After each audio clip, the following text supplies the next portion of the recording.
Hello friends, இன்றைக்கி பார்த்திங்கன்னா Saturday காலையில் வந்து பூரி கிழங்கு, அதுக்கப்புறம் வந்து நாட்டுக்கோழி குழம்பு, மதியானம் கெட்டியான நாட்டுக்கோழி குழம்பு, அதுக்கப்புறம் நைட்டு பார்த்திங்கன்னா குட்டி குட்டியாக இட்லி ஊற்றிட்டு அதில் வந்து கறி தோசை ஊற்றுவோம் இல்லையா, அந்த இதை வந்து தூக்கி இதில் ஊற்றியாச்சு. அதாவது கறி இட்லி செய்யலாம் அப்படின்னு ட்ரை பண்ணோம்.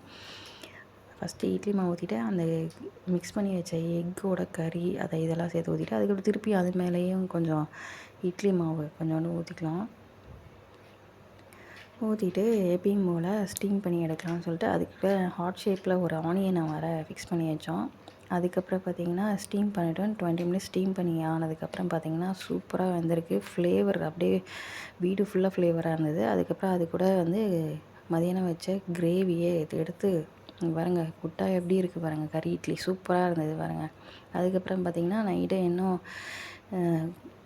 ஹாட் ஷேப் தோசை ஒன்று,